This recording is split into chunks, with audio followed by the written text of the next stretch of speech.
აი მცოდნე ადამიანი რითი აღრმავებს თავის ცოდნას, კითხვა უჩნდება რა არ ვიცი და იდიოტ უვიც ადამიანს ეს კითხვა არ უჩნდება და რახან კითხვა არ ჩნდება გონია რომ ყველაფერი იცის. ეს არის განსხვავება ჭკვიანსა და იდიოტ ადამიანს შორის.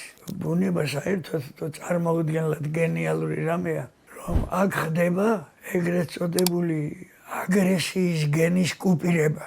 არსებობს ბუნებრივი მექანიზმი, რომელიც სპობს ამ აგრესიის გენს. თუ ეს აგრესია ჭარბია, შეიძლება ღმერთი იწამოს კაცმა.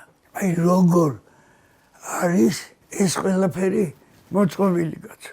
ათეისტმა ის დამრჩენია, რომ როგორ არის მოწყობილი ბუნება. სხვა ამბავია ვინ მოაწყო ეს ბუნება ეს სხვა კითხვა არის, მაგრამ ეს საოცარი რაღაცა არის. თუ შევწყვიტე მათთან ურთიერთობა ველურებთან, ძალიან ხშირად მესიზმრებოდნენ. მაგრამ საოცარია, რომ აი ველურ მგლებთან არასდროს ცხოვრებაში არ მქონია კონფლიქტი. მიყვარს იცი რაღაც ჩემი ძველი ცხოვრება რომ მახსენდება, თავს უკეთესად ვგრძნობ ხოლმე. იმიტომ რომ ჩემ ცხოვრებაში ყველაზე მაგარი პერიოდია.